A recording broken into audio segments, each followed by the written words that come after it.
जय राधा माधव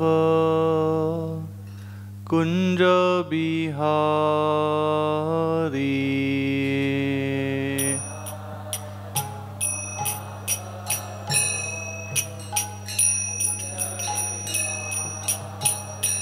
जयो राधा माधव कुंज बिहारी।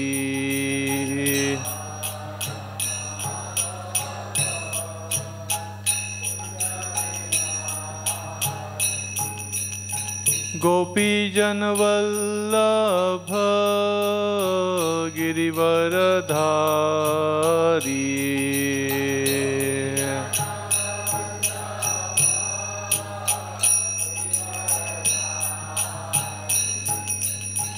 यशोदानंदन ब्रज जनरंजना।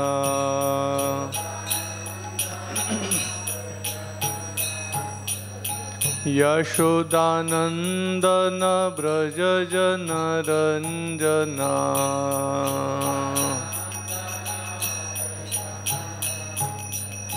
यमुना तीरावनचारी।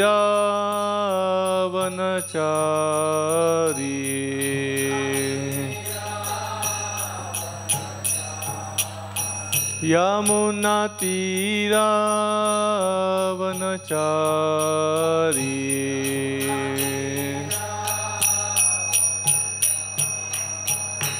जयो राधा माधव कुंज बिहारी।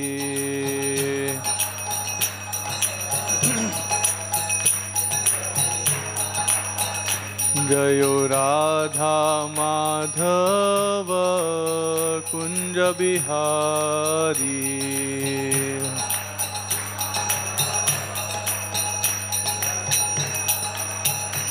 हरे कृष्णा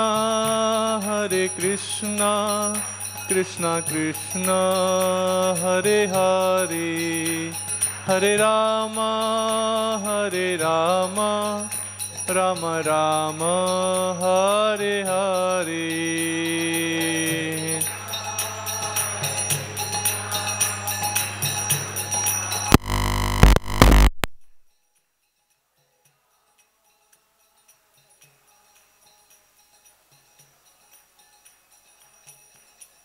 हरे कृष्णा कृष्णा कृष्णा हरे हरे, हरे रामा राम राम हरे हरे।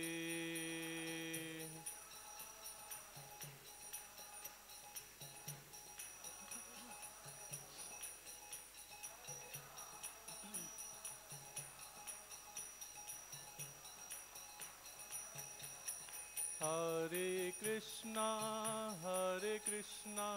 कृष्णा कृष्णा हरे हरे, हरे रामा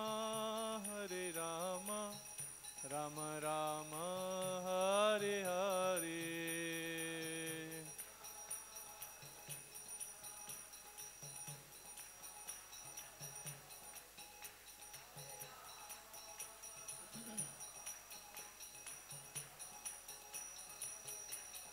जयो राधा गोविंद राधे।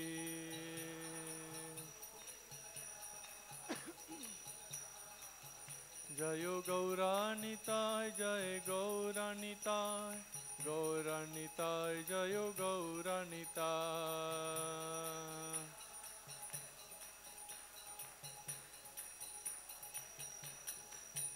प्रभुपाद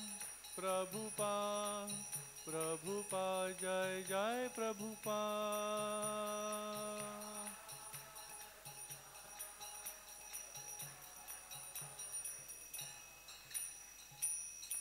जय श्रील प्रभुपाद की।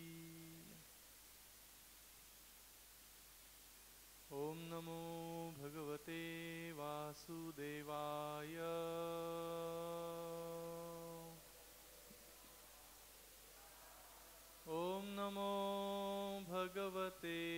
वासुदेवाय।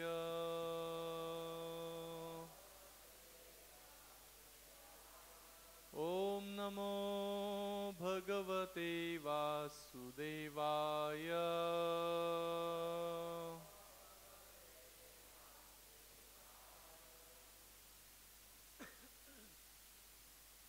हरे कृष्ण। आज या गीता जयंतीच्या उत्सवामध्ये आलेल्या सगळ्या भक्तांचं स्वागत आहे। आज मोक्षदा एकादशी म्हणजेच गीता जयंतीचा दिवस आहे, ज्या दिवशी भगवान श्रीकृष्णांनी अर्जुनाला ही भगवद्गीता कुरुक्षेत्राच्या रणभूमीवर सांगितली। आणि म्हणून आज आपण भगवद्गीतेचा एक श्लोक वाचू, त्याचा अनुवाद आणि तात्पर्य देखील वाचूया आणि थोडी चर्चा करूया। सर्वजण माझ्या मागे श्लोक म्हणायचा प्रयत्न करा, कारण आजचा जो दिवस आहे या दिवशी असं म्हटलेलं आहे की गीतेचे श्लोक म्हटले पाहिजेत। तर आपण अनेक गीतेचे श्लोक आज म्हणू सर्वजण। हा पहिला श्लोक आपण सर्वजण म्हणूया। अध्याय क्रमांक 2 श्लोक क्रमांक 14। मात्रा स्पर्शस्तु कौन्तेय, मात्रा स्पर्शास्तु कौन्तेय, शीतोष्ण सुख दुःखदा, शीतोष्ण सुख दुःखदा, आगमापायिनो नित्या, आगमापायिनो नित्या, तान् तितिक्षस्व भारत, तान् तितिक्षस्व भारत। मात्रा स्पर्शस्तु कौन्तेय, शीतोष्ण सुख दुःखदा, आगमापायिनो नित्या, तान् तितिक्षस्व भारत। मात्रा स्पर्शास्तु कौन्तेय, शीतोष्ण सुख दुःखदा, आगमापायिनो नित्या, तान् तितिक्षस्व भारत।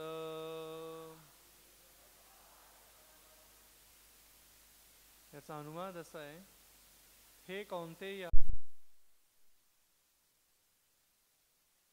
नाश पावणारी जी सुखदुःखे आहेत ती हिवाळा व उन्हाळा यांच्या येण्या जाण्याप्रमाणे आहेत।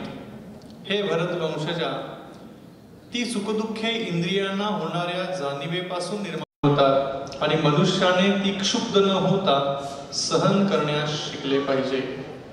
तात्पर्य,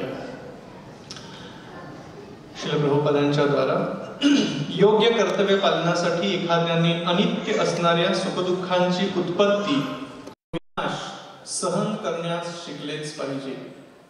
वेदाज्ञेप्रमाणे एखाद्याने माघ महिन्यात अर्थात जानेवारी फेब्रुवारी महिन्यातही भल्या पहाटे स्नान करणे आवश्यक आहे।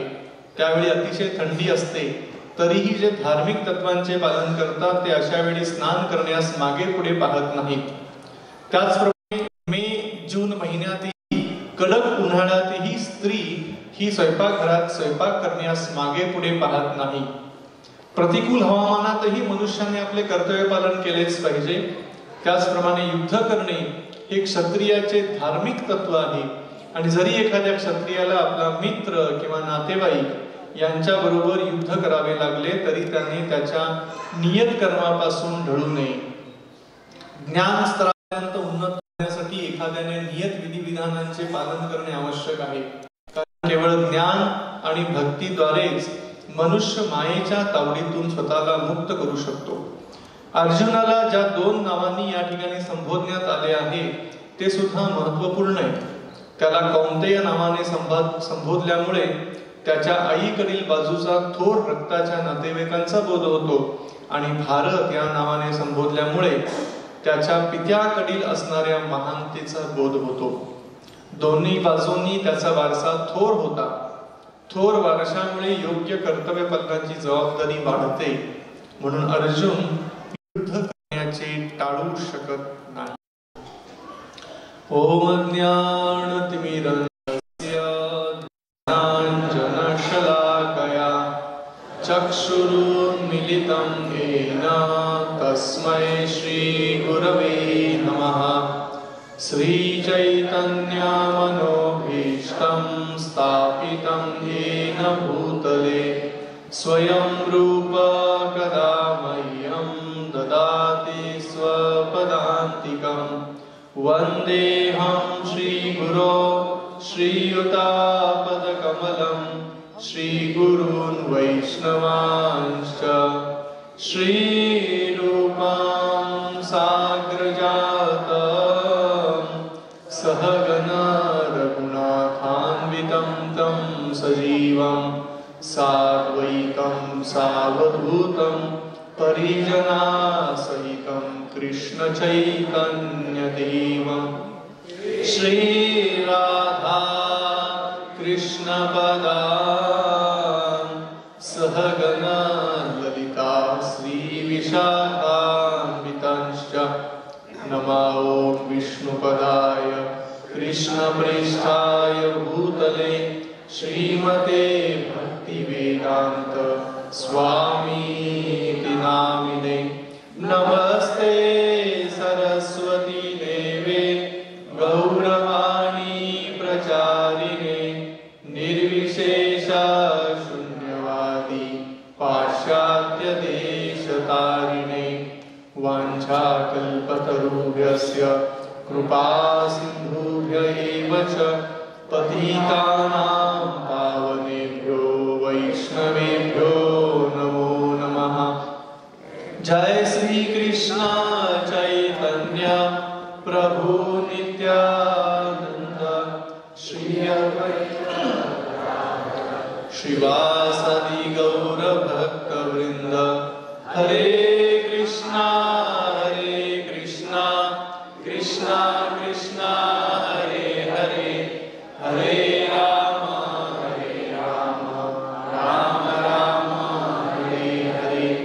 हरे कृष्णा कृष्णा कृष्णा हरे हरे हरे राम राम राम हरे हरे. हरे कृष्णा कृष्णा कृष्णा हरे हरे हरे राम राम राम हरे हरे. हरे कृष्ण.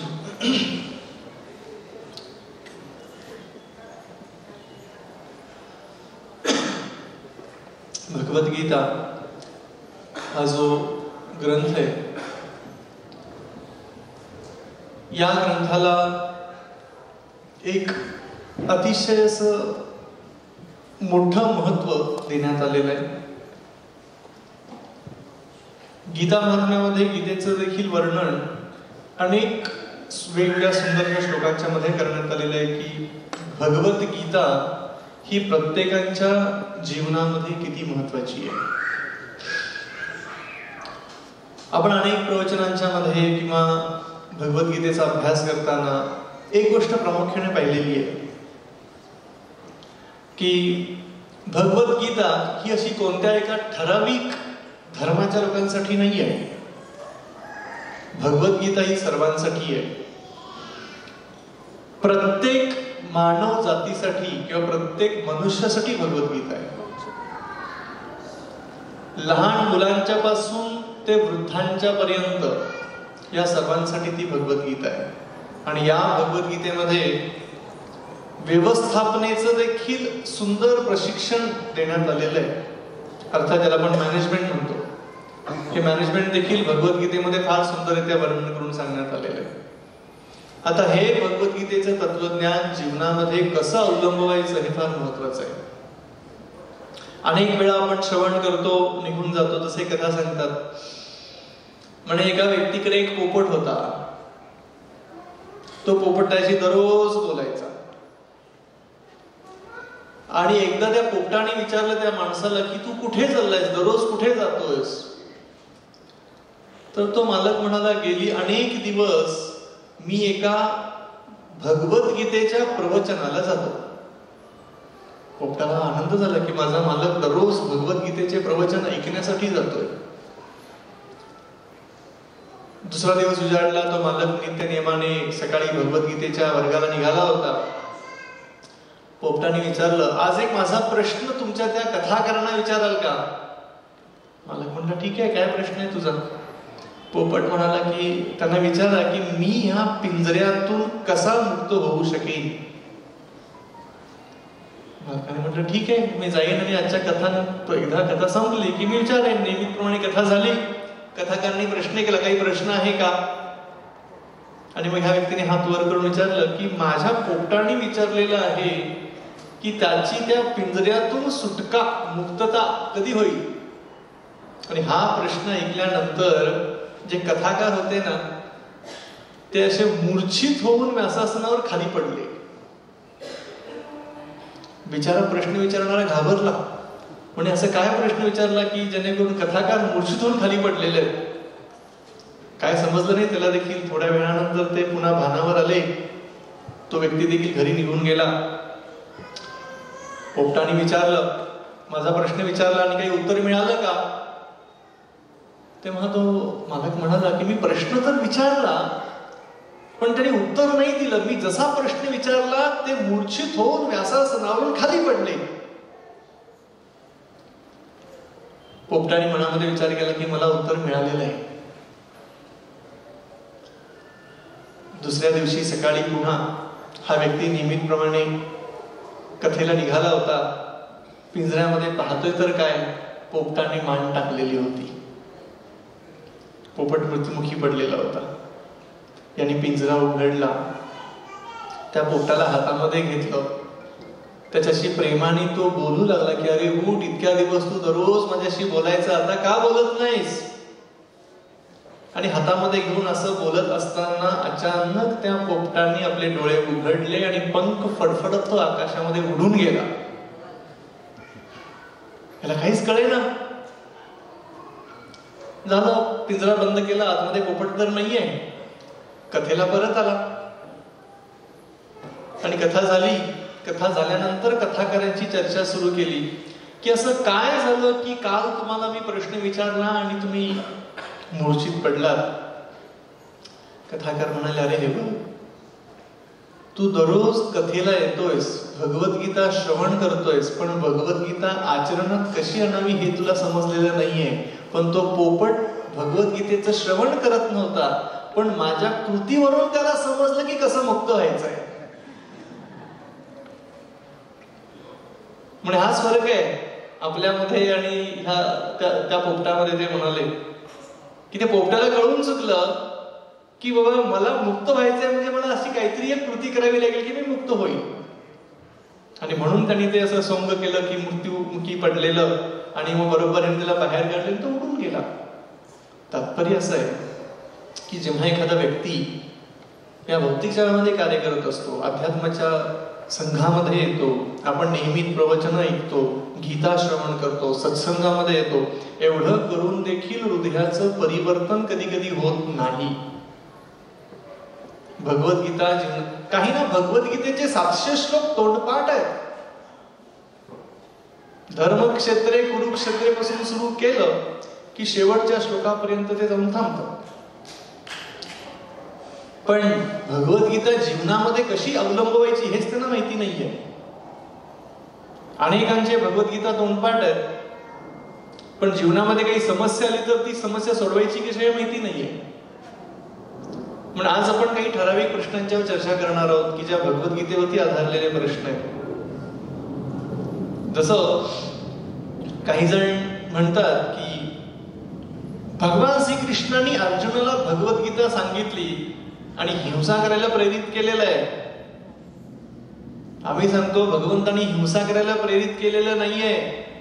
अर्जुन जी गोष्ट करण्यासाठी धजत होता त्या गोष्टीला भगवान श्रीकृष्णांनी प्रेरित केलेलं आहे.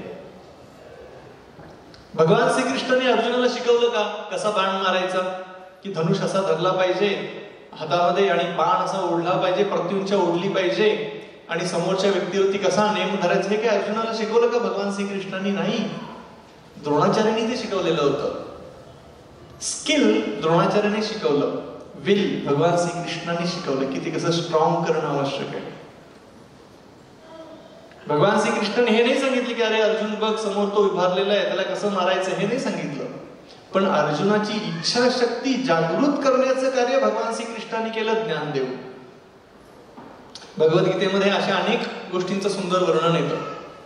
कदाचित द्रोणाचार्यांनी अशा काही टेक्निक्स अर्जुनाला शिकवलेल्या होत्या की जर समोरून अनेक शत्रू जर आपल्याकडे आले तर त्याला आपण कसं हाताळलं पाहिजे. होतं युद्धामध्ये कधी कधी समोरून एखादा शत्रू येऊ शकतो, उजवीकडून येऊ शकतो, डावीकडून येऊ शकतो, मागून येऊ शकतो. चक्रव्यूहामध्ये गेल्यानंतर चक्रव्यूहातून बाहेर कसं पडावं, तर असं हे सगळं म्हणजे मिलिटरी ट्रेनिंग जे होतं किंवा टेक्निक्स ज्या होत्या या सगळ्या द्रोणाचार्यांनी अर्जुनाला शिकवलेल्या होत्या. पण भगवान श्रीकृष्णाने अर्जुनाला काय शिकवलं बरं? जर भगवद्गीतेचा आपण सखोल अभ्यास केला, भगवान श्रीकृष्णांनी अर्जुनाला मिलिटरी ट्रेनिंग किंवा टेक्निक्स हे शिकवलेलं नव्हतं. मेंटल अँड इमोशनल आर्ट जी काही होती ती शिकवलेली होती. मानसिक आणि भावनिक ही जी काही एक शक्ती होती ती कशी जागृत करायची हे भगवान श्रीकृष्णांनी अर्जुनाला शिकवलेलं होतं. आणि म्हणून जर आपण एकंदरीत संपूर्ण भगवद्गीतेचा अभ्यास करू, त्या भगवद्गीतेच्या अभ्यासामध्ये भगवान श्रीकृष्णांनी अर्जुनाला याच गोष्टी शिकवल्या. इच्छाशक्ती जागृत केली, मानसिक स्वास्थ्य कसं स्थैर्य ठेवावं. जय श्री राधा गोविंद देव भगवान की. मानसिक स्वास्थ्य, भावनिक स्वास्थ्य हे कसं ठीक ठेवणं गरजेचं आहे हे भगवान श्रीकृष्णांनी अर्जुनाला शिकवलेलं आहे. म्हणून आज आपण या गीता जयंतीच्या दिवशी याच विषयावर थोडासा अभ्यास करणार आहोत की गीतेचा अभ्यास करून मानसिक स्वास्थ्य कसं ठीक ठेवावं, भावनिक स्वास्थ्य आपण कसं ठीक ठेवावं, ही फार एक गरजेची गोष्ट आहे. आजकाल या संपूर्ण जगामध्ये एक शब्द फार प्रसिद्ध आहे आणि तुम्ही सगळेही त्या शब्दाशी अतिशय परिचित आहात, डिप्रेशन. आज 7वी 8वीची मुलं म्हणतात मैं डिप्रेशन में गया हूं. मोठी मुलं तर म्हणतातच, इंजिनिअरिंगची आणि बाकी कॉलेजमधली मुलं वगैरे, जॉब करणारे लोक तर निश्चितच म्हणतात. पण छोटी छोटी मुलं ती डिप्रेशन में गया हूं. भगवद्गीता वर्णन करते की डिप्रेशनचं कारण काय, नैराश्याचं कारण काय. जर भगवद्गीतेचा सखोल अभ्यास आपण केला की व्यक्ती डिप्रेशन, निराश अवस्थेमध्ये कधी जातो, 3 गोष्टींच्या मुळे जातो. पहिली गोष्ट सांगतात की जेव्हा व्यक्ती कंट्रोलर बनायचा प्रयत्न करतो, कंट्रोलर म्हणजे नियंत्रण करता, की मी म्हणेन तसं झालंच पाहिजे. हा मी काय सांगते ह्या विषयाचा थोडासा अभ्यास गंभीर्याने करायचा. व्यक्ती नैराश्यामध्ये कधी जातो? पहिली गोष्ट जेव्हा तो स्वतःला कंट्रोलर समजतो की मी नियंत्रण करता आहे. आणि भगवान श्रीकृष्णाने गीतेमध्ये आधीच सांगितलेलं आहे की या जगातला आपण कोणीही नियंत्रण करते आहोत का? साधं आपल्या शरीरावरती आपलं नियंत्रण नाही आहे. आपल्याला सर्दी येते, खोकला येतो, ताप येतो, असे अनेक आजार होतात आपल्याला. असं कोणी आहे का की ज्यांनी शरीरावर नियंत्रण केलेलं आहे आणि आपण सगळ्या जगाला नियंत्रण करायचा प्रयत्न करतो? भगवद्गीता म्हणते की या जगामध्ये आपण नियंत्रण करते कधीही बनवू शकत नाही. आपण नियंत्रणाच्या अधीन आहोत. आपण या प्रकृतीच्या नियंत्रणाच्या अधीन आहोत. म्हणून नैराश्य जीवनामध्ये येण्याचं पहिलं कारण काय? जेव्हा व्यक्ती स्वतःला नियंत्रण करता समजतो. आणि जेव्हा नियंत्रण करताना तो इतरांना नियंत्रण करू शकत नाही तेव्हा त्याच्या जीवनामध्ये निराशा येते की मी सांगून देखील ऐकत का नाही. हा जेव्हा मनामध्ये प्रश्न सुरू होतो ना, त्याच्या जीवनामध्ये निराशा यायला चालू होते. हे पहिलं कारण आहे. दुसरं, परफेक्शनिस्ट हा शब्द पण ऐकलाय का सगळ्यांनी? प्रत्येकाला आता मराठीमध्ये शब्द प्रयोग आपण काय करूया परफेक्शनिस्टला? यस, परिपक्व. एखाद्या व्यक्तीला ना जीवनामध्ये एकदम परिपूर्णत्व प्राप्त करायचं असतं. की काय परिपूर्ण, माझी मुलं 100 किंवा 10 पैकी 10% बरोबर असलेच पाहिजे, माझं घर हे असं असलंच पाहिजे, माझं कुटुंब हे असं असलंच पाहिजे. जेव्हा व्यक्ती जीवनामध्ये असा पूर्णपणे परफेक्शनिस्ट बनायचा प्रयत्न करतो, आणि परफेक्शनिस्ट होणे या जगामध्ये शक्य नाहीये, हे भौतिक जगत आहे. कितीही जरी मिस्टर परफेक्शनिस्ट असं काही जणांना म्हटलं जातं, पण कुठल्या गोष्टीत देव जाणे. पण कशामध्ये परफेक्शनिस्ट आहेत ते? म्हणजे जर आपण अभ्यास केला कुठल्या गोष्टी, ठीक आहे कदाचित बोलण्याच्या स्किलमध्ये असतील, पण सगळ्या स्किल्समध्ये असतील का नाही. भगवद्गीतेमध्ये तेही वर्णन करण्यात आलेलं आहे की निराशा येण्याचं हे दुसरं कारण आहे की जेव्हा व्यक्ती प्रत्येक गोष्टीमध्ये स्वतःला योग्य बनवण्याचा प्रयत्न करतो. मग कदाचित त्या कुटुंबाच्या परिस्थिती असतील, ऑफिसमध्ये असेल, मग त्याने ऑफिसमध्ये कितीही सगळ्या गोष्टी करायचा चांगला प्रयत्न केला की त्याचे सहकारी त्याला सहकार्य करतच नाहीत. एखाद्या शिक्षकाने शाळेमध्ये कितीही शांतता प्रस्तावण्याचा, परवाच मी एका शाळेत कार्यक्रमाला गेलो होतो, तिथले शिक्षक मला म्हणाले की आमची मुलं खूप शांत आहेत, कधीही दंगा करत नाही. आणि मध्येच मुलांनी दंगा सुरू केला. मी त्यांच्याकडे सहज असं बघितलं, त्यांना कळून चुकलं. म्हणजे कितीही आपण या जगामध्ये परिपक्वता किंवा परफेक्शन आणायचा प्रयत्न केला, शक्य नाहीये. आणि हे दुसरं कारण आहे नैराश्य जीवनामध्ये येण्याचं. व्यक्तीला वाटतं की नाही, मी जे काही करतो ते योग्यच करतो, हे दुसरं कारण आहे नैराश्य येण्याचं. आणि तिसरं सगळ्यात महत्वाचं जे कारण आहे नैराश्य, डिप्रेशन जीवनामध्ये येण्याचं, की जेव्हा व्यक्ती एन्जॉय, आनंद घेण्याचा प्रयत्न करतो आणि आनंद घेऊ शकत नाही. ह्या जगामध्ये प्रत्येक जण आनंद घेण्याचा प्रयत्न करतोय. असे किती जण आहेत की जे आनंदी होत आहेत पूर्णपणे. काही जण म्हणतात जस्ट एन्जॉय द लाईफ. पण काय एन्जॉय? काही जण जातात लोणावळ्याला एन्जॉय करायला आणि अचानक मोबाईलवरती मेसेज येतो की रिझल्ट लागलेला आहे आणि 2 विषयामध्ये फेल झालेलं आहे, संपलं, एन्जॉयमेंट तिथं संपली. किंवा अचानक कुठेतरी ऑफिसच्या ताणातून आनंद घेण्यासाठी कुठेतरी जातात निघून, आणि अचानक मेल बघतात की त्याला टर्मिनेट केलेलं आहे ऑफिसमधून. गेलं, सगळ्या आनंदावर ते पाणी पडलं. म्हणजे आपण पाहतो या जगामध्ये कितीही व्यक्ती आनंदी होण्याचा प्रयत्न केला तरी तो आनंदी होऊ शकत नाहीये. आणि भगवद्गीतेमध्ये हेच वर्णन केलेलं. एखाद्या व्यक्ती निराशा, डिप्रेशनमध्ये का जातो? पहिलं कारण जेव्हा तो स्वतःला नियंत्रण करता समजतो, कंट्रोलर समजतो. दुसरं परफेक्शनिस्ट बनायचा प्रयत्न करतो. आणि तिसरं एन्जॉय करायचा प्रयत्न करतो. आणि ह्या तिन्ही गोष्टी या भौतिक जगामध्ये शक्य नाहीत. हिरण्यकश्यप जो होता पहिल्यांदा, तो परफेक्शनिस्ट बनायचा प्रयत्न केलेला होता. काय झालं? निराशा आली जीवनामध्ये. कुणामुळे? स्वतःचा मुलगा प्रल्हाद, 5 वर्षाच्या बालकांनी त्या हिरण्यकश्यपूला नेस्तनाभूत करून टाकलेलं आहे, सडो की पळो करून सोडलेलं आहे. विचार करा, ज्या हिरण्यकश्यपूने अख्ख्या ब्रह्मांडावर साम्राज्य प्रस्थापित केलेलं होतं, साधा घरातला 5 वर्षाचा मुलगा दादच देत नव्हता. अक्षरशः म्हणे हिरण्यकश्यप म्हणायचा की तू भगवान विष्णूंचं नाव घ्यायचं नाही. पण प्रल्हाद महाराज दृढ होते, म्हणे मी भगवान विष्णूंचं नाव घेणारच. किती मोठं फ्रस्ट्रेशन असेल, किती डिप्रेशन असेल ते. म्हणजे आता जे आपण फ्रस्ट्रेशन, डिप्रेशन हे शब्द ऐकतोय, सतयुगामध्ये लोकांनी ह्या गोष्टीतून गेलेले आहेत. हिरण्यकश्यपूसारखे लोक. रावण इतका भयानक म्हणजे शक्तिशाली असून देखील सीतामातेला तो जबरदस्ती करतो. विचार करा की इतकी जबरदस्ती करून देखील जर सीतामाता तयार होत नसेल, काय नैराश्य आली असेल जीवनामध्ये.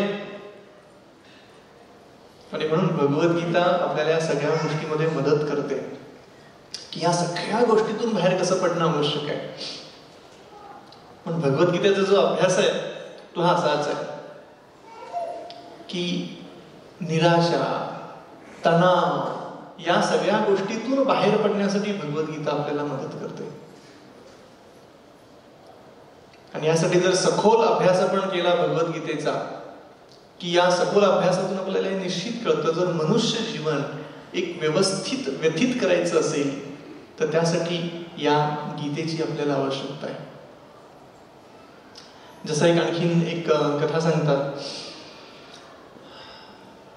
एक व्यक्ती जीवनामध्ये जवळची व्यक्ती गेल्यामुळे खूप दुःखी होती. डोळ्यातून अश्रू वाहत होते आणि अनेक काय काय अशा समस्या जीवनामध्ये सुरू होत्या. तेव्हा त्यांनी एक साधूला एक प्रश्न विचारला की मला असा काहीतरी उपाय सांगा की या सगळ्या दुःखातून मी बाहेर पडू शकेन. तेव्हा साधूने सांगितलं, ठीक आहे, मी तुला उपाय सांगेन. म्हणे, तू एक असं घर शोधून काढ की ज्या घरामध्ये कोणाचाही मृत्यू झालेला नाही, असं घर शोधून काढ. आणि या व्यक्तीला माहिती नव्हतं की कदाचित असं एकही घर मला सापडणार नाहीये. दुसऱ्या दिवसापासून उठून शेजारी गेला, म्हणाला, तुमच्या घरी कोणाचा मृत्यू झालेला आहे का? म्हणे, हो. दुसऱ्या घरी गेला, म्हणजे तुमच्या घरी कोणाचा मृत्यू झालेला आहे का? म्हणे, हो. असं करत करत अख्खं गाव पालतं घातलं, पण एकही घर मिळालं नाही की ज्या घरामध्ये कोणाचा मृत्यू झालेला नाहीये. गाव सोडून दुसऱ्या गावामध्ये गेला, म्हणजे तिथल्या सगळ्या घराघरामध्ये जाऊन, तुमच्या घरात तुमचं घर असं आहे का की आजपर्यंत तुमच्या घरामध्ये मृत्यू झालेला नाही? एकही घर असं सापडलेलं नाही. भगवान श्रीकृष्ण अर्जुनाला उपदेश देताना तिथूनच सुरुवात करतायत. देहिनो अस्मिन् यथा देहे कौमारम यौवनम जरा तथा देहांतर प्राप्तिर धीरस्तत्र न मुह्यति. की अरे अर्जुना, धीर व्यक्ती बन. आणि धीर व्यक्ती काय आहे की जो या देहांतरामध्ये कधीही विचलित होत नाही. आणि आज जर आपण संपूर्ण समाज बघितला, या संपूर्ण समाजामध्ये लोकांच्या मनामध्ये प्रचंड एक विचलितपणा आहे. लोक दिसायला छान दिसतील चेहऱ्यावरती, पण मनामध्ये विचलित झालेले आहेत. आणि असा जो विचलितपणा आहे, तो विचलितपणा गीतेच्या अध्ययनाने, गीतेच्या अभ्यासाने आपण दूर करू शकतो. गीता आहे तरी काय, गीतेमध्ये अनेक प्रश्न आणि उत्तर, प्रश्न आणि उत्तर अशी सगळी चर्चा या गीतेमध्ये केलेली आहे. जसं आजकाल स्ट्रेस हा देखील शब्द फार मोठ्या प्रमाणामध्ये वापरला जातो. तणाव, की माझ्या जीवनामध्ये फार तणाव आलेला आहे. जसं आजकाल आपण या कॉर्पोरेट वर्ल्ड मध्ये जर जाऊ तर अनेक लोक केवळ काम करून त्रस्त झालेले आहेत, तणाव आलेले आहे त्यांना काम करून करून करून. आणि म्हणून कधीतरी त्यांना असं वाटतं की स्ट्रेस रिलीफ होणं गरजेचं आहे, तणावमुक्त जीवन कुठेतरी जगणं गरजेचं आहे. पण भगवान श्रीकृष्णाने तणावमुक्त कसं जगायचं हे गीतेमध्ये सांगितलेलं आहे, पण कोणी पालनच नाही करत.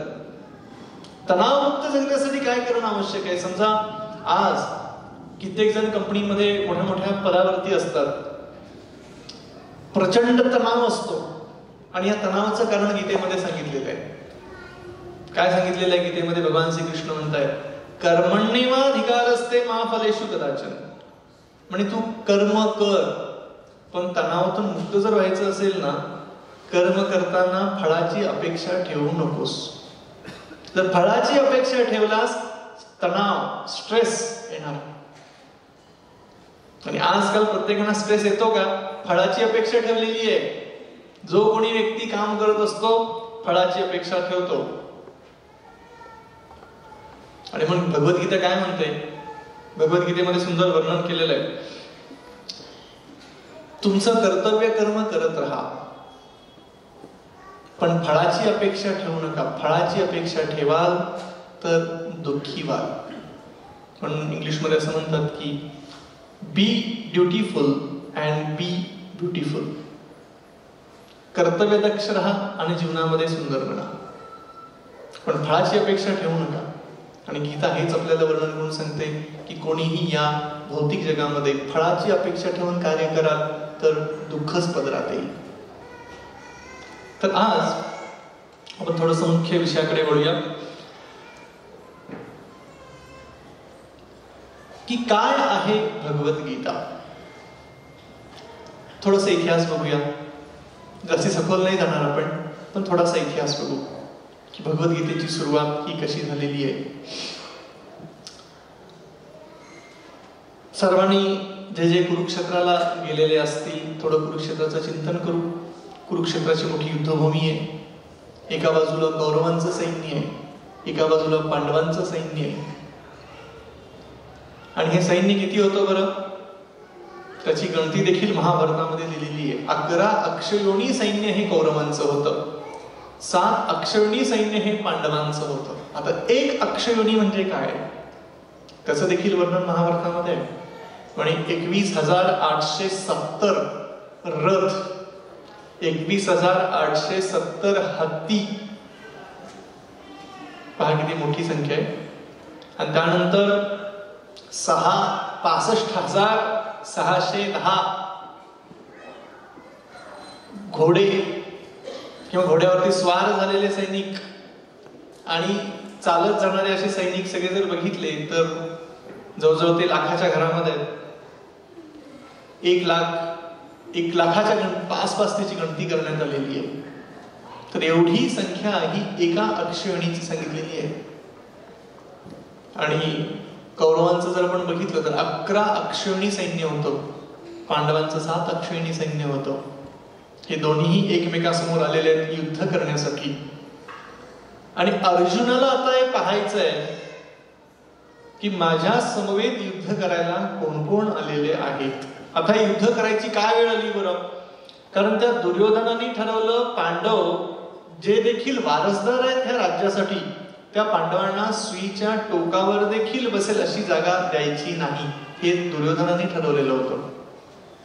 आणि म्हणून अशा दुर्योधनाला एक योग्य धडा शिकवण्यासाठी या युद्धभूमीची रचना करण्यात आलेली होती, युद्धाची रचना करण्यात आलेली होती. आणि मग हे दोन्ही सैन्य एकमेकांसमोर आलेले आहेत की स्वतःचं राज्य प्राप्त करण्यासाठी. आणि स्वतः अर्जुन ही इच्छा करतोय की माझ्याशी युद्ध करायला कोण कोण आलेले आहेत. आणि भगवान श्रीकृष्णांना अर्जुन म्हणतो की सेनयोर उभयोर मध्ये रथमे स्थापित अच्युतः, की हे अच्युतः दोन्ही सैन्यांच्या मध्ये रथ घेऊनचा मला पाहायचं आहे कोण कोण आलेलं आहे. आणि भगवान श्रीकृष्ण अतिशय हुशार होते, त्यांना माहिती आहे की रथ दोन्ही सैन्यांच्या मध्ये घेऊन कुठे थांबवायचा. आणि जेव्हा भगवंतांनी तो रथ बरोबर नेला दोन्ही सैन्यांच्या मध्ये आणि अर्जुनाने काय बघितलं? भीष्म द्रोण प्रमुखतः च महारथीच सर्वेशः, की कोणाकोणाला बघितलं समोर त्यांनी? भीष्म द्रोण जे त्याच्या विरोधामध्ये युद्ध करायला आलेले आहेत. भीष्मदेव पितामह आहेत, द्रोणाचार्य साक्षात गुरु आहेत, असे लोक त्याच्या विरोधामध्ये युद्ध करायला आलेले आहेत. हे बघितल्यानंतर अर्जुनाच्या मनामध्ये संभ्रम निर्माण होऊ लागला. हळूहळू संभ्रम निर्माण व्हायला लागला. आणि हा संभ्रम त्याचा इतका वाढला की तो हळूहळू आता ज्या त्वेषाने युद्ध करायला आलेला होता तो आता युद्ध करायचं टाळू लागला. तो भगवान श्रीकृष्णांना वेगवेगळी कारणं सांगतो मी युद्ध करणार नाही. आणि शेवटी हताश होतो आणि हताश होऊन म्हणतो की हे कृष्ण मी हे युद्ध करणार नाही. स्वतःचं गांडीव आणि धनुष्य तो बाजूला ठेवून देतो.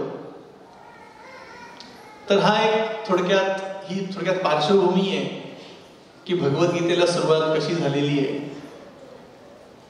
आणि मग तेव्हा या अर्जुनाला पुन्हा युद्धासाठी प्रेरित करायला भगवान श्रीकृष्ण काही शब्द बोलतायत. आणि ते शब्द म्हणजेच ती भगवद्गीता आहे. भगवान श्रीकृष्णांची वाणी म्हणजेच ती गीता आहे. अर्जुनाची परिस्थिती अशी झाली होती की तो पूर्ण गोंधळलेला होता. काय करावं हे समजत नव्हतं. म्हणून पार्श्वभूमी ही आहे की अर्जुन गोंधळलेला आहे आणि भगवान श्रीकृष्ण आता बोलायला सुरू करतायत.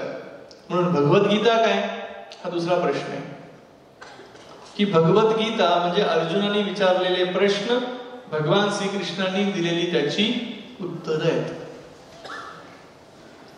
हेच भगवद्गीतेमध्ये अर्जुनाने अनेक प्रश्न विचारले. त्या सगळ्या प्रश्नांची उत्तरं भगवान श्रीकृष्णांनी सविस्तर दिलेली आहे.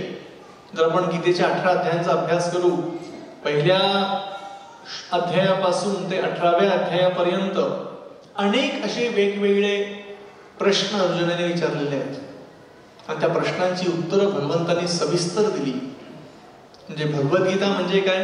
अर्जुन आणि भगवान श्रीकृष्ण यांच्यामध्ये प्रश्नोत्तर झालेली आहेत. जर या गीतेचा आपण आणखीन सखोल जर अभ्यास करायचा प्रयत्न केला की भगवद्गीता आहे तरी काय, गीता महात्म्यामध्ये भगवद्गीतेचं फार सुंदर वर्णन करण्यात आलेलं आहे. स्वतः भगवान शिव हे देखील पार्वतीला गीता महात्म्याविषयी वर्णन करतात की भगवद्गीता ही प्रत्येकाच्या जीवनामध्ये किती महत्वाची आहे. गीता महात्म्याचा एक श्लोक आपण सर्वजण म्हणूया, कारण गीता जयंतीमुळे जर आपण अशा या श्लोकांचं उच्चारण करू तर निश्चित आपली चेतना शुद्ध होईल. आपण सर्वजण हे श्लोक माझ्या मागे म्हणा. गीताध्ययनशीलस्य प्राणायाम परस्य च नैव सन्ति हि पापानि पूर्वजन्म कृतानि च. अर्थ असा आहे, जर मनुष्याने भगवद्गीतेचे प्रामाणिकपणे व पूर्ण गांभीर्याने अध्ययन केले तर भगवंताच्या कृपेने त्याच्या पूर्वजन्मातील दुष्कर्मांचा त्याच्यावर किंचितही परिणाम होत नाही, असं गीता महात्म्यामध्ये वर्णन केलेलं आहे. कारण पहा, म्हणजे हे गीता महात्म्यामध्ये वर्णन केलेलं आहे की ज्यांनी भगवद्गीतेचे प्रामाणिकपणे आणि पूर्ण गांभीर्याने अभ्यास केलेला आहे त्याच्यावरती मागच्या जन्मातील दुष्कर्मांचा काहीही परिणाम होत नाही. आणि याला दुजोरा गीतेमध्ये देण्यात आलेला आहे. भगवान श्रीकृष्ण म्हणतात, सर्व धर्मान परित्यज्य मामेकं शरणं व्रज अहं त्वां सर्व पापेभ्यो मोक्षयिष्यामि मा शुच. की ज्यांनी माझ्या चरणांचा आश्रय घेतलेला आहे त्याला मी सगळ्या पापातून मुक्त करतो. म्हणजे पहा, जर गीतेचा आश्रय घेतला सगळ्या पापातून आपण मुक्त होणार. दुसरा अनेक श्लोक आहेत जो आपण म्हणूया गीता महात्म्यामधला. मलिनं मोचनं पुंसां जलस्नानं दिने दिने सुकृत गीता स्मृत स्नानं संसार मलनाशनं.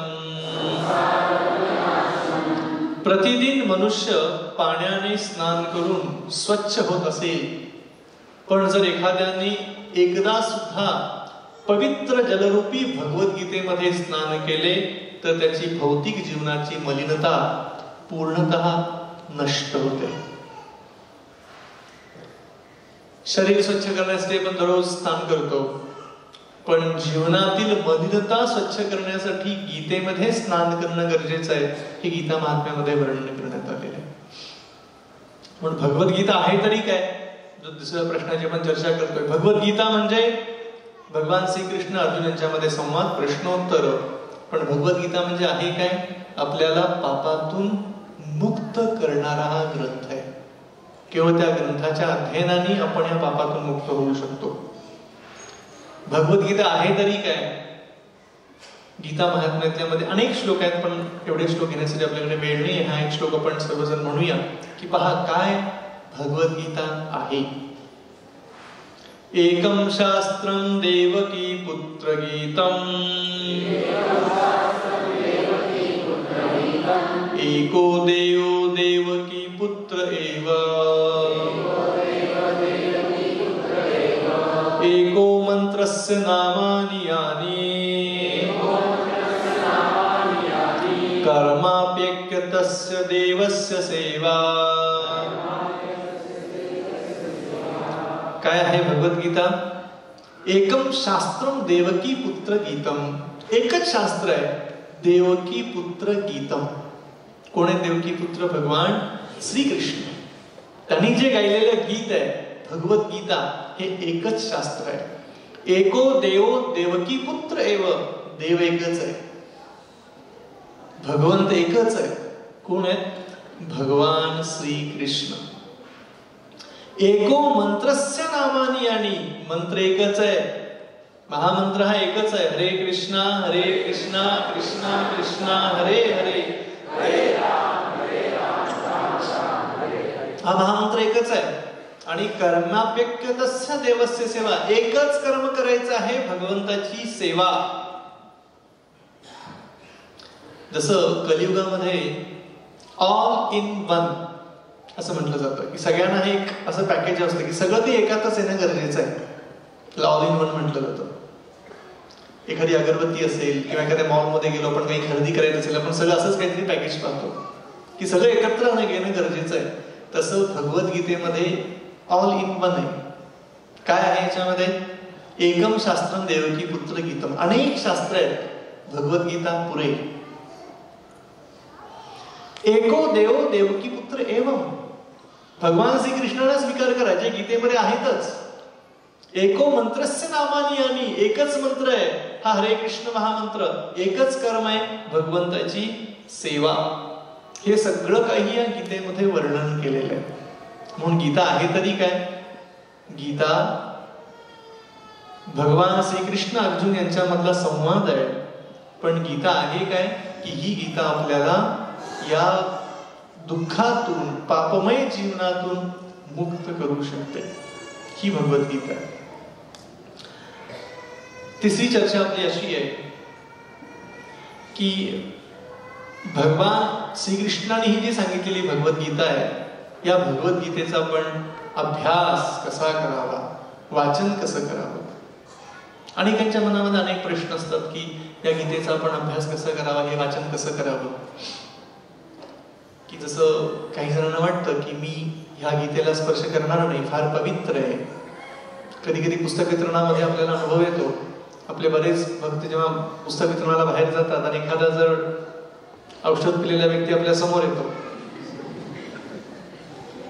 आणि तो असं थोडं डोलत असतो, लांबूनच नमस्कार करतो. तो म्हणतो की हात नाही लावणार मी, पाप होईल हात लावलं तर. पण आम्ही म्हणतो हात लाव, पापातून मुक्त होशील. कारण भगवद्गीता ही आपल्याला पापातून मुक्त करणारी आहे. म्हणून प्रभुपाद एक उदाहरण देत आहेत की सूर्यप्रकाश जेव्हा एखाद्या घाणीवरती पडतो, त्या घाणीतील घाण सूर्यप्रकाशाला नाही लागत. उलट त्या घाणीतील जे काही घाण आहे ती निघून जाते.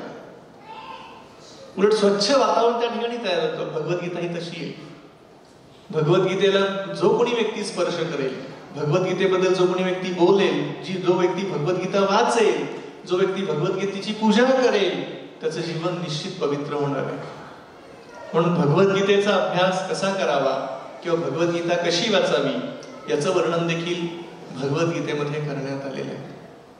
भगवान श्रीकृष्ण अर्जुनाला म्हणतात एवं परंपरा प्राप्तम इमं राजर्षय विदो. अर्जुना, परंपरेतून आलेल्या व्यक्तीकडूनच ज्ञान ग्रहण कर. भगवद्गीतेचं जर ज्ञान घ्यायचं असेल तर कुठल्या ऐरागेऱ्या व्यक्तीकडून घ्यायचं नाहीये. अशा व्यक्तीकडूनच घेणं आवश्यक आहे की जी व्यक्ती परंपरेतून भगवद्गीतेचा अभ्यास करते. आणि प्रभुपाद आपले संस्थापक आचार्य या विषयाशी खूप गंभीर होते की का अधिकृत भगवद्गीतेचा अभ्यास करावा. का प्रभुपादांनी ह्या गीतेचं नाव जशी आहे तशी दिलेलं आहे, ऍज इट इज. का बरं? कारण ही भगवद्गीता परंपरेतून आलेली आहे.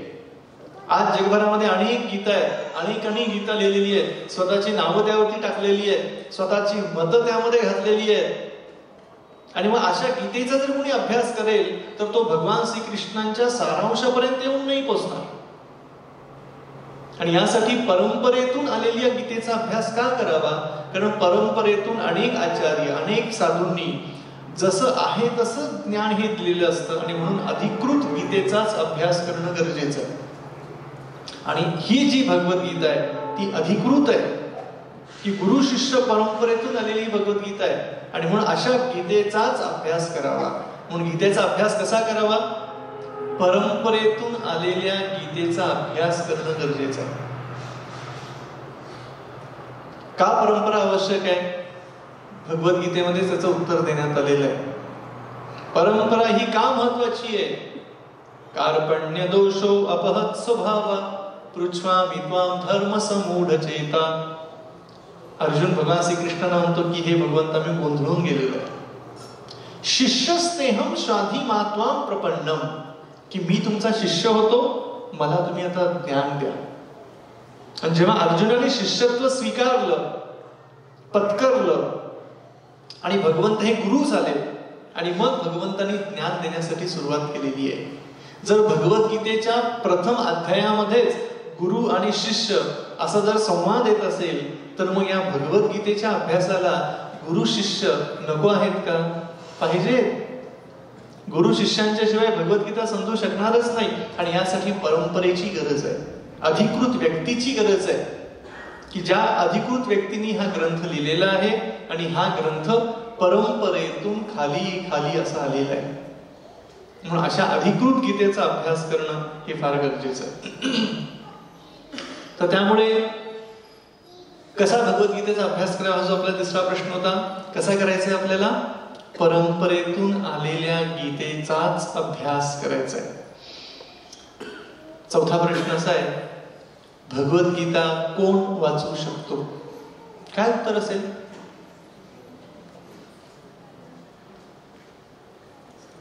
कोणीही. कोण वाचू शकेल? कोणीही. ज्याला या भौतिक जगातल्या जन्म मृत्यूच्या चक्रातून मुक्त व्हायचं आहे असा कोणीही गीतेचं वाचन करू शकतो.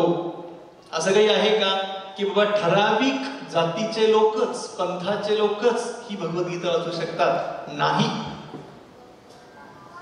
कदापि नाही. कारण या भगवद्गीतेमध्ये असं कुठे भगवान श्रीकृष्ण म्हणत नाही की मी या ठराविक जातीच्या, ठराविक पंथाच्या लोकांनाच ज्ञान देतोय. नाही. या ठिकाणी मानव समाजाला उपदेश हा देण्यात आलेला आहे, मनुष्याला उपदेश देण्यात आलेला आहे. त्यामुळे भगवद्गीतेचं वाचन हे कोणीही करू शकतं. पाचवा प्रश्न असा येतो, या भगवद्गीतेचा उद्देश काय? What is the purpose of this Bhagavad Gita? कित्येक जण असा प्रश्न विचारतात की काय उद्देश आहे, हेतू काय भगवद्गीतेचा?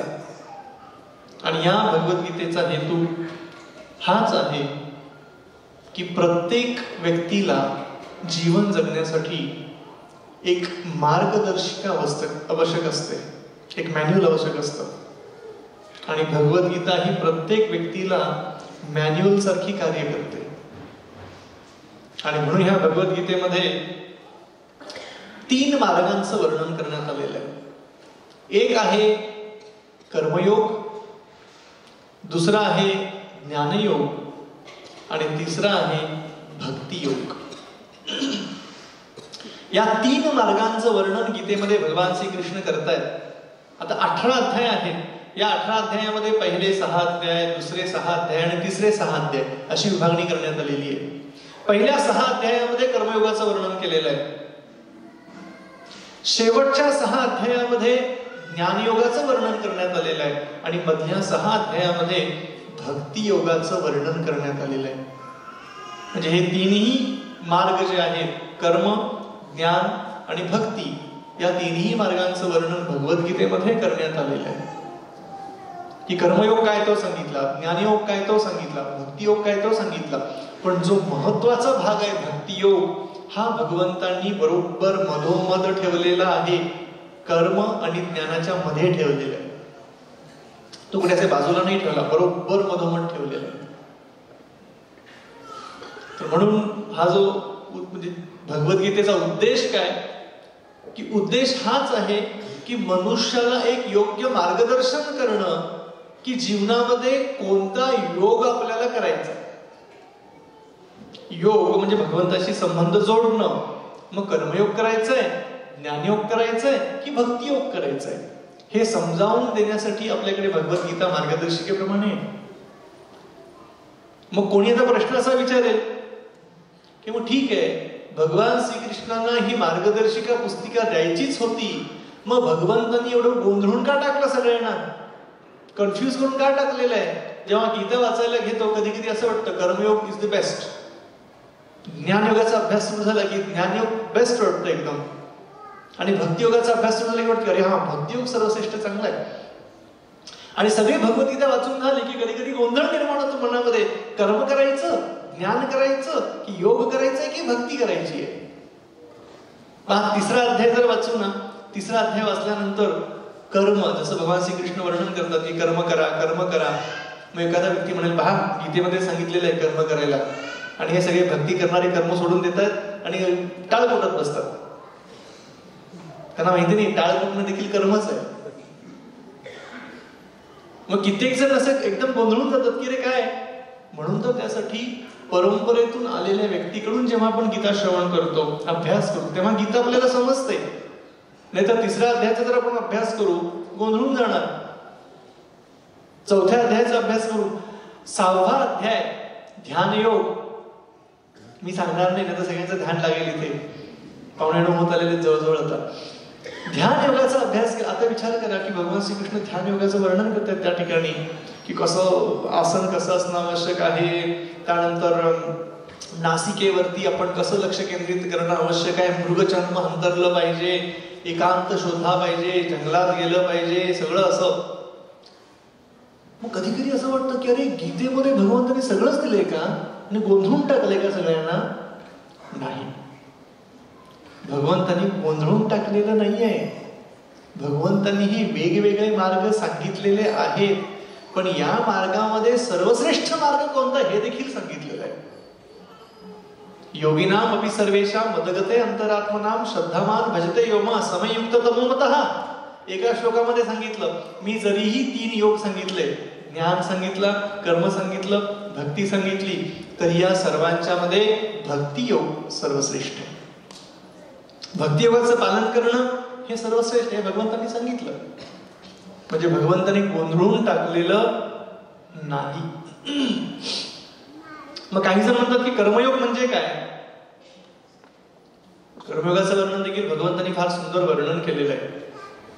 कर्मयोगाचं वर्णन करताना भगवंत वर्ण, आश्रम यांचं वर्णन करतात की ब्राह्मण, क्षत्रिय, वैश्य, शूद्र, ब्रह्मचर्य, गृहस्थ, वानप्रस्थ, संन्यास या प्रत्येकांच्या वर्णानुसार प्रत्येकांची कार्य आहेत आणि प्रत्येकाला कर्म करायला सांगितलेलं आहे.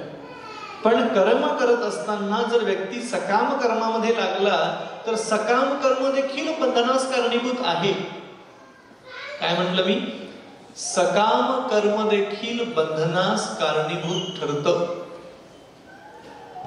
म्हणजे कर्मयोग जरी एखादा व्यक्ती करत असेल, असं नाही की तो मुक्त होणार आहे. कर्मयोगी व्यक्ती मुक्त होऊ शकत नाही, बंधनामध्ये अडकू शकतो. पुण्यकर्म करणं देखील बंधनामध्ये अडकल्यासारखंच आहे. समजा एखादा व्यक्ती स्वर्गामध्ये गेला पुण्यकर्म करून, काय करणार आहे स्वर्गामध्ये, क्षीणे पुण्य मृत्य लोक विशंती. पुण्यकर्म संपलं की पुन्हा भौतिक जगामध्ये यायचंच आहे. म्हणजे पुण्यकर्म केलं काय किंवा सकाम कर्म केलं काय, बंधनामध्ये अडकणंच आहे तिथे. त्यामुळे असं कर्म काहीतरी शोधावं लागेल की जे आपल्याला बंधनातून मुक्त करेल. आणि तो कर्मयोग भगवान श्रीकृष्ण गीतेमध्ये सांगतात. म्हणजे भगवंतांनी कन्फ्यूज केलेलं नाही, गोंधळून टाकलेलं नाहीये, स्पष्टीकरण देखील दिलेलं आहे. म्हणून कर्मयोग असेल, पण कर्मयोग देखील व्यक्तीला हा बंधनामध्ये टाकू शकतो. कधी कधी आपण पाहतो की मग भक्तियोग काय आहे किंवा ज्ञानयोग काय आहे. आता एखाद्या व्यक्तीला समजा ज्ञानयोगी बनायचं आहे, त्याला वेग प्रकृतीचं ज्ञान घ्यायचं आहे.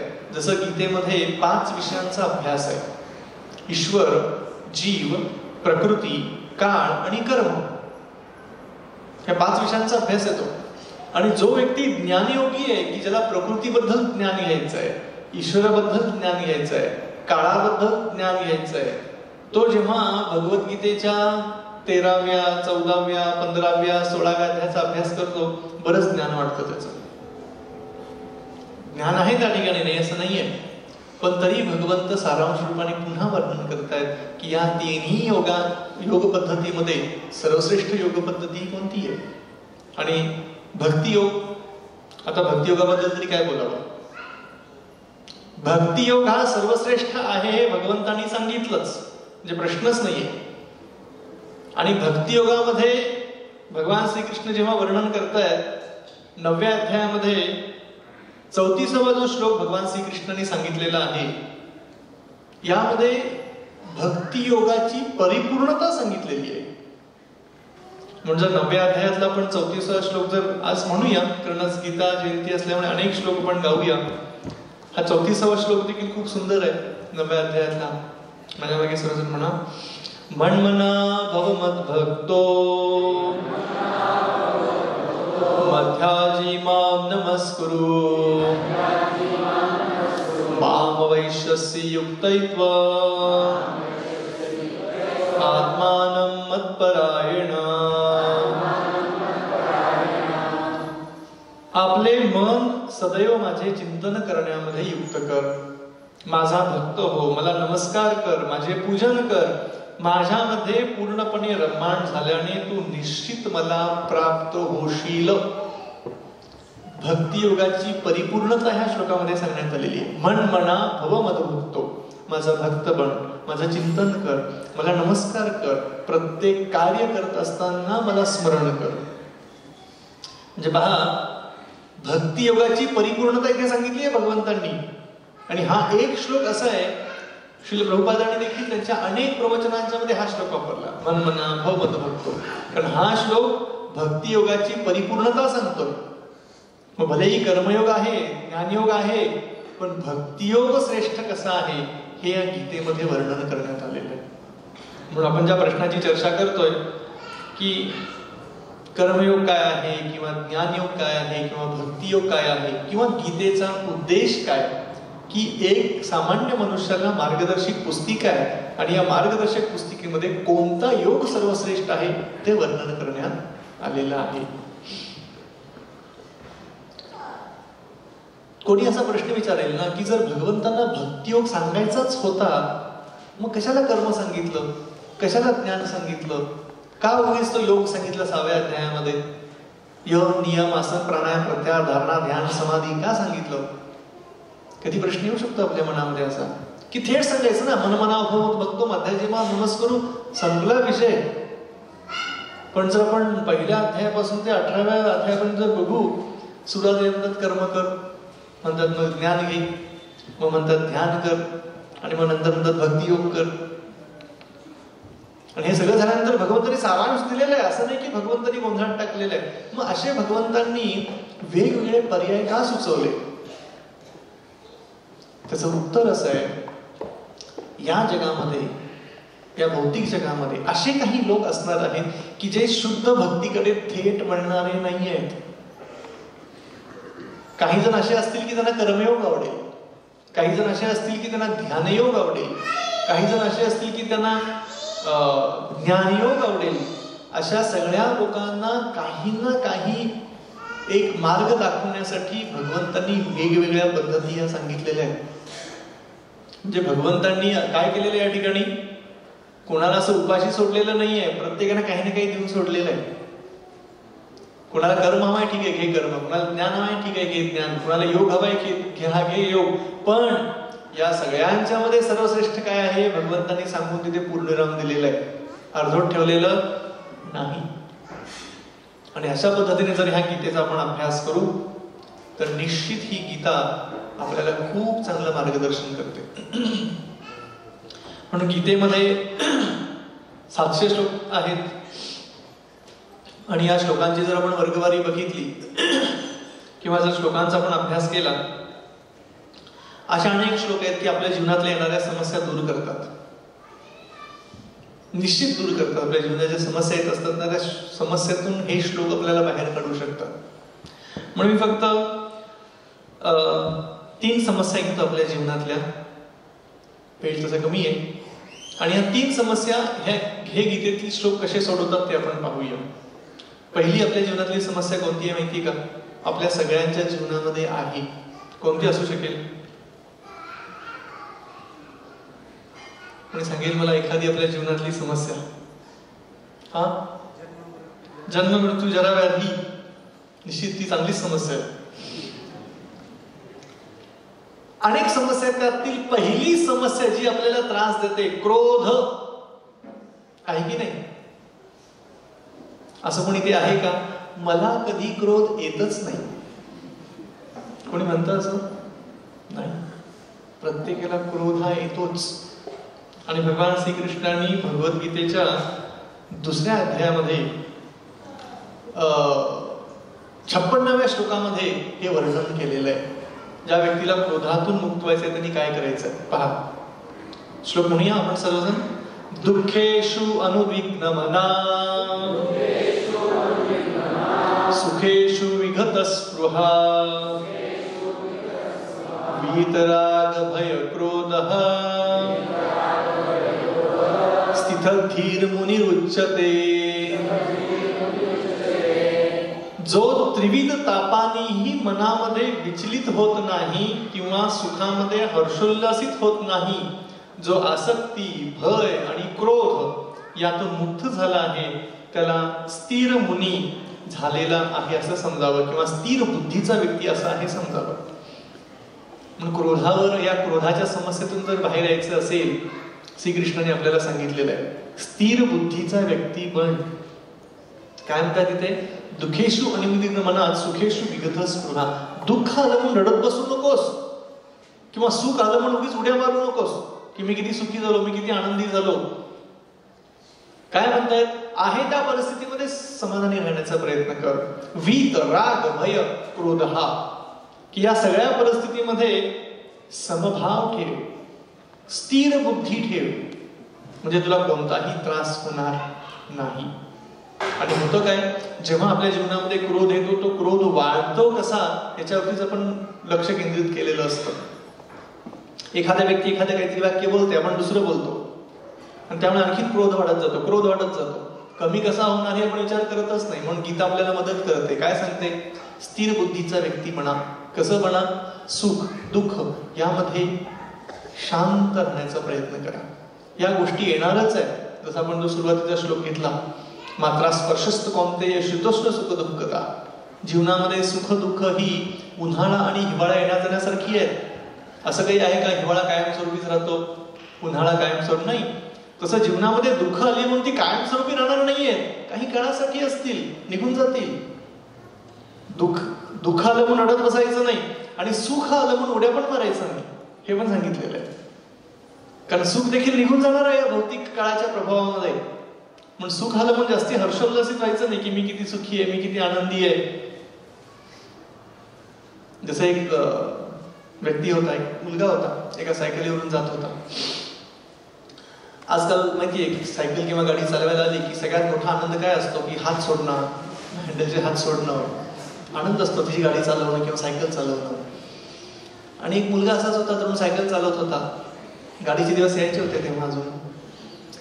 सायकल चालवता चालवता त्यांनी दोन्ही पाय पॅडलवरून वरती केले, म्हणाला, देखो देखो मेरे पैर नहीं है.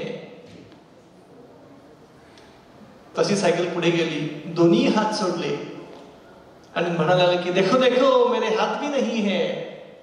आणि समोर एक मोठा खड्डा आला, सायकल खड्ड्यात गेली, जोराने पडला, उठून म्हणतो देखो देखो मेरे दात भी नहीं है.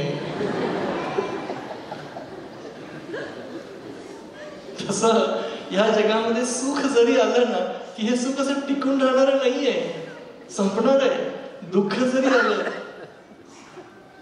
तरी हे दुःख कायमस्वरूपी राहणार नाही, निघून जाईल. आणि म्हणून श्रीकृष्ण सांगतात, दुःखेशु आणि विघ्न मनात सुखेशु विगत स्पृहा. अरे समभाव, स्थिर बुद्धीचा व्यक्ती बनायचा प्रयत्न करा. हे क्रोधावरती भगवंतांनी सांगितलेला एक पर्याय आहे. आणि 62व्या श्लोकामध्ये भगवान श्रीकृष्ण म्हणतात क्रोधाबद्दल परत. हा देखील आपण श्लोक सर्वजण माझ्या मागे म्हणायचा प्रयत्न करा. ध्यायते विषयान पुंसा संगस्तेषुपजायते संगात् संजायते कामः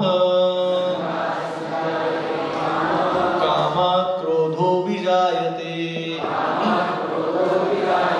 इंद्रिय विषयांचे चिंतन करीत असताना मनुष्याची ज्या विषयाच्या ठिकाणी आसक्ती वाढत जाते आणि अशा आसक्तीपासून काम उत्पन्न होतो आणि कामापासून क्रोधाचा उद्भव होतो.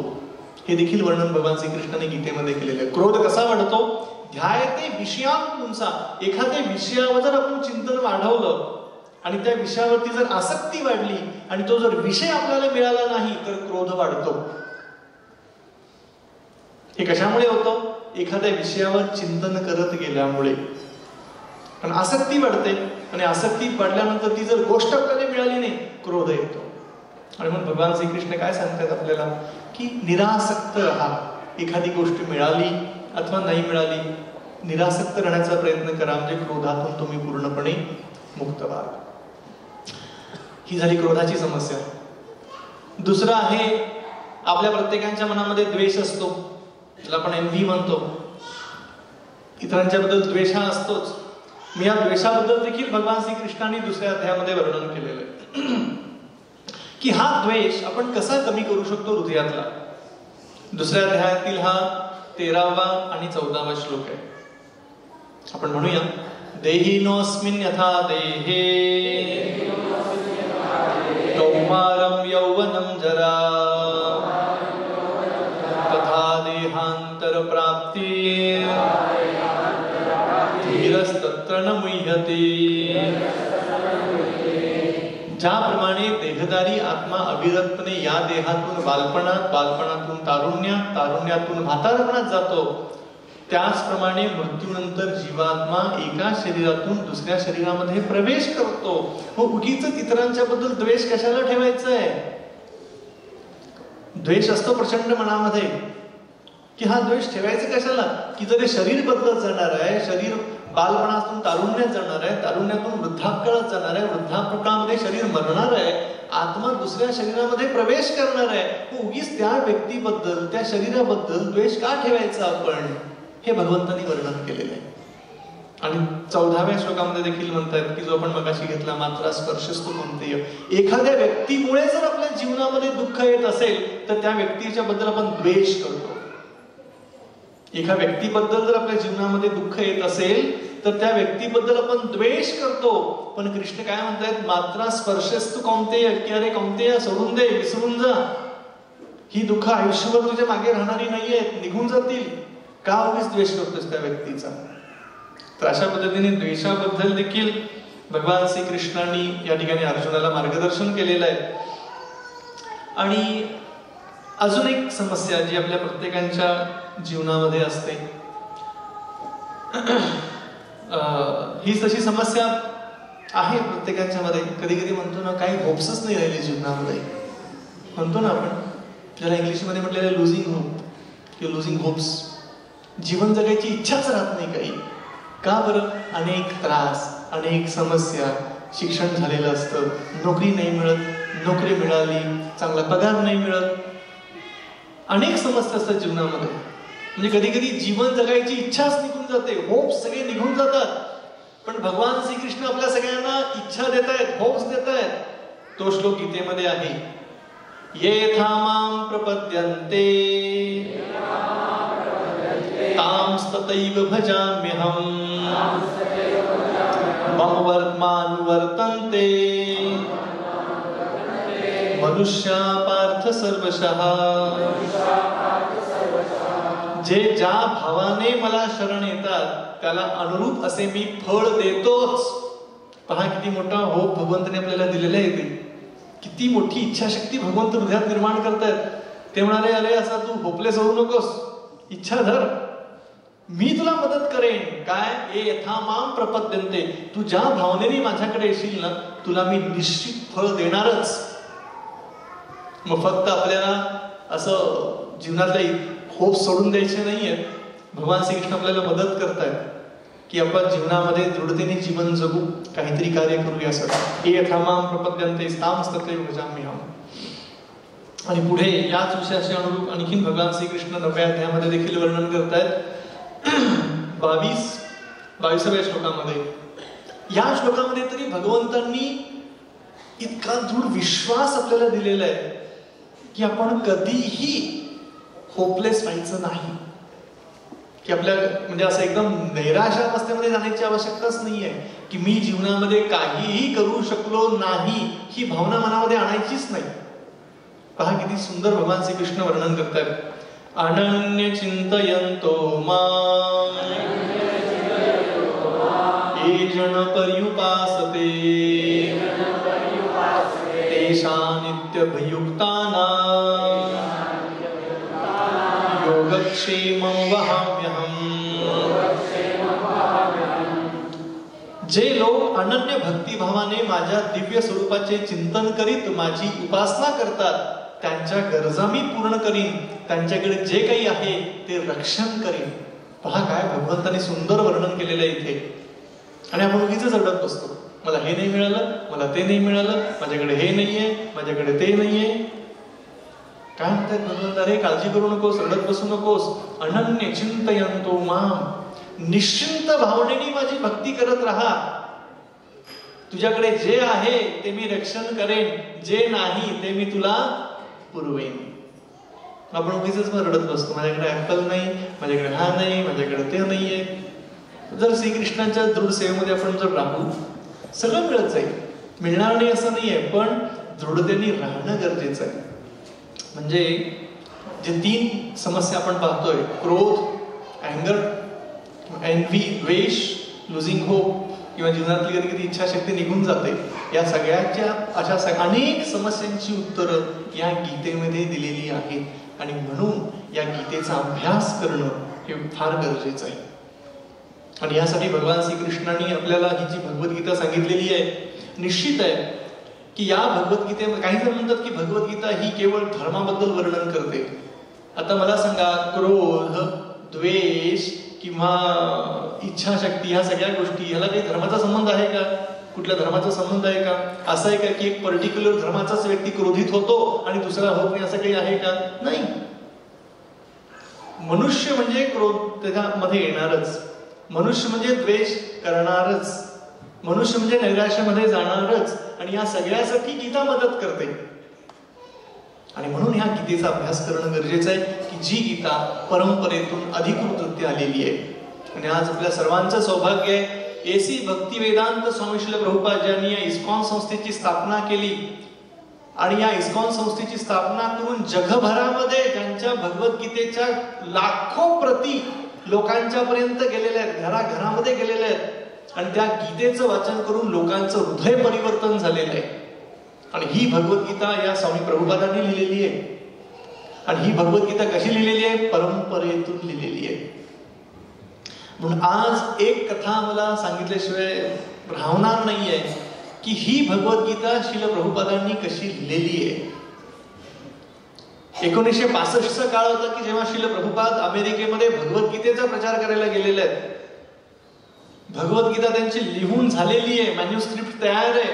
ही कथा मी अनेक वेळा प्रवचनामध्ये सांगितलेली आहे, पण आजचा हा विशेष दिवस आहे म्हणून पुन्हा आपण ती या ठिकाणी सांगू की 1965 साली श्रील प्रभुपाद अमेरिकेमध्ये प्रचार करतायत, लोकांच्या पर्यंत गीतेचं तत्वज्ञान सांगण्याचा प्रयत्न करतायत. मॅन्युस्क्रिप्ट तयार आहे पण प्रिंट केलेली नाहीये भगवद्गीता लोकांना देण्यासाठी.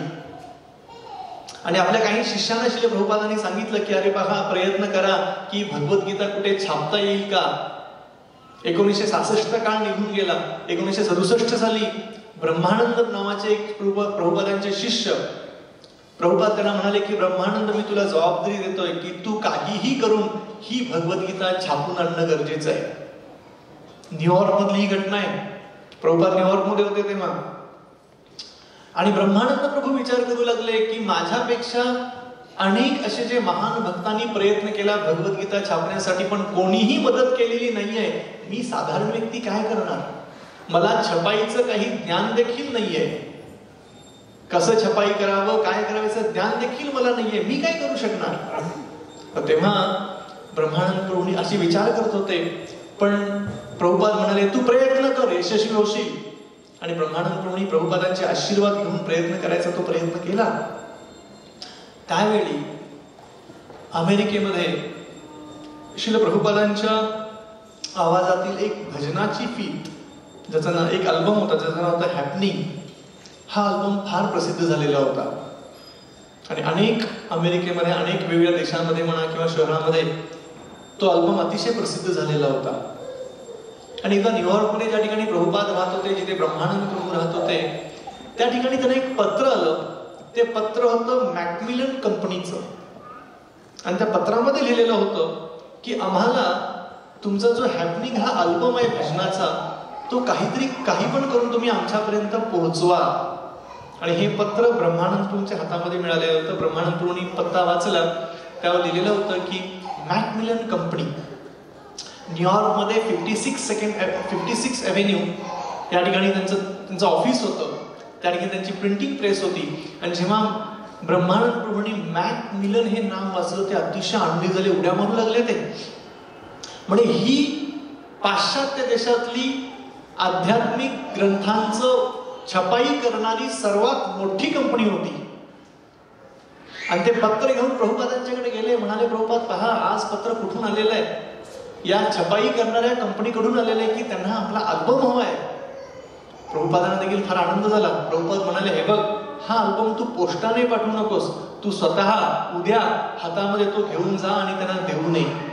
आणि ज्या व्यक्तीला भेटशील त्या व्यक्तीला सांग की माझं नाव ब्रह्मानंद दास, मी AC भक्ती वेदांत स्वामी श्रील प्रभुपादांचा शिष्य आहे, की ज्यांनी या पाश्चात्य देशामध्ये येऊन आंतरराष्ट्रीय कृष्ण भावनामृत संघाची स्थापना केलेली आहे, ज्यांनी भगवद्गीता लिहिलेली आहे आणि त्यांना भगवद्गीता छापायची आहे, तुम्ही मदत कराल का?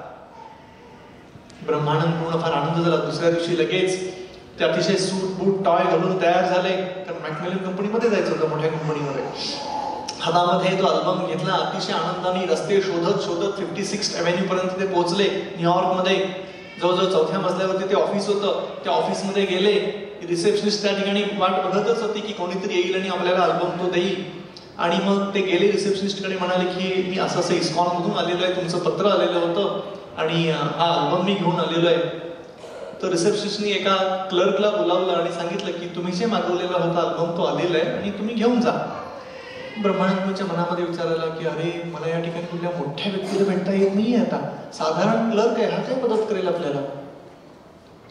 इतक्यात काय झालं की त्या प्रिंटिंग प्रेसचा जो मेन एडिटर होता, त्याचं नाव होतं जॉन वॅडे, हा अचानक त्या रिसेप्शनिस्टच्या तिथे आला आणि त्यांनी लगेच त्या तिथे जी व्यक्ती स्त्री बसलेली होती त्या चेअरवरती, तिने लगेच ब्रह्मानंद प्रभूंची ओळख करून दिली त्या चीफ एडिटरला.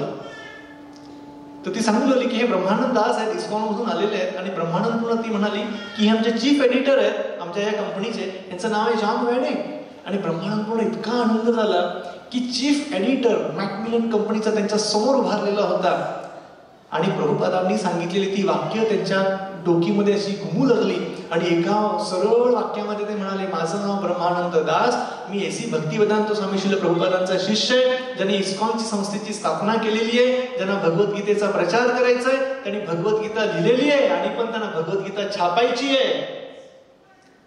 आणि जॉन वॅडेनी हे जेव्हा ऐकलं तो म्हणा तो देखील आनंदी झाला. अरे, ही किती आनंदाची गोष्ट आहे. म्हणजे आजपर्यंत आम्ही अनेक आध्यात्मिक ग्रंथांची छपाई केलेली आहे, पण भगवद्गीतेची छपाई आजपर्यंत आम्ही केलेली नाहीये. त्या भगवद्गीतेची आम्ही वाट बघत होतो. आणि जॉन वॅडेला देखील आनंद झाला. तो म्हणाला, उद्या तुम्ही लगेच ते मॅन्युस्क्रिप्ट घेऊन या आणि आपण छपाई सुरू करू. ब्रह्मांडपणा इतका आनंद झाला, ते त्या ऑफिस मधून मंदिरापर्यंत अक्षरशः पळत गेले. प्रभुपादांना भेटल्यावरती साष्टांग नमस्कार घातला. म्हणाले, प्रभुपादांना त्यांनी सांगितलं की प्रभुपाद, त्या मॅकमिलन कंपनीनी, जी अमेरिकेतली प्रसिद्ध कंपनी आहे पुस्तकांचं, आध्यात्मिक पुस्तकांची छपाई करणारी, त्या पुस्तकाने आपले मॅन्युस्क्रिप्ट मागितलेले आहेत पुस्तकाची छपाई करण्यासाठी. प्रभुपादांना फार आनंद झाला. प्रभुपाद म्हणाले, उद्या मी देखील तुझ्यासोबत येईन. आणि दुसऱ्या दिवशी प्रभुपाद सगळे मॅन्युस्क्रिप्ट घेऊन गेले आणि मॅकमिलन कंपनीने प्रभुपादांची भगवद्गीता छपाई करण्याचं कार्य हातात घेतलं. श्रील प्रभुपाद की. तर अशा रीतीने श्रील प्रभुपादांची पहिली भगवद्गीता 1967 साली बाहेर आलेली आहे. आणि तीच आजपर्यंत म्हणजे सुरुवात जी झालेली आहे भगवद्गीतेच्या प्रचाराला, आज तागायत भगवद्गीता वितरित संपूर्ण जगामध्ये करण्यात येते. तर त्यामुळे आपल्या सर्वांचं सौभाग्य आहे की आपल्याला अशी भगवद्गीता मिळालेली आहे की जी श्रील प्रभुपादांच्या कृपेने अधिकृत परंपरेतील आलेली भगवद्गीता आहे, की ज्या भगवद्गीतेचं आपण वाचन नियमितपणे करणं गरजेचं आहे, ज्या भगवद्गीतेचा अभ्यास आपण नियमितपणे करण्याचं गरजेचं आहे. आणि या भगवद्गीतेच्या अभ्यासाने निश्चित आपण सर्वजण एका सुखी समाधानी जीवनाकडे मार्गदर्शन करू शकतो. म्हणून इथे निश्चित बरेच भक्त आहेत, कदाचित नवीन आलेले काही जण असतील. इथे असे कोणी आहेत का की ज्यांच्याकडे भगवद्गीता नाही? सगळ्यांच्याकडे आहे भगवद्गीता? वा, चांगली गोष्ट आहे. नवीन लोक आले तर सगळ्यांच्याकडे आहेत गीता. ज्यांच्याकडे नसेल, समजा कोणी जर हात वरती करायला कसं तरी वाटत असेल हृदयामध्ये, तर त्यांना माझं नम्र निवेदन आहे, जर तुमच्याकडे गीता नसेल कोणाकडे, तर जाताना आज गीता घेऊनच जा. ज्यांच्याकडे नसेल त्यांच्यासाठी. आणि ज्यांच्याकडे गीता आहे तर त्या सर्वांनी काय करायचंय? वाचन करायचे. आज ज्यांनी दिवसभरामध्ये गीता वाचलेली नसेल त्यांनी 5 मिनिटासाठी तरी गीता वाचायची. आज असे कोणी आहेत का की ज्यांनी आज गीता वाचलेली नाहीये दिवसभरामध्ये? तर या सर्वांनी कमीत कमी 5 मिनिटं तरी आज झोपायच्या आधी कोणतेही 2 श्लोक वाचा, 5 श्लोक वाचा, तात्पर्य वाचा, पण गीता वाचन करूनच झोपी जा. श्रील प्रभुपाद की जय. श्रीमद् भगवद गीता की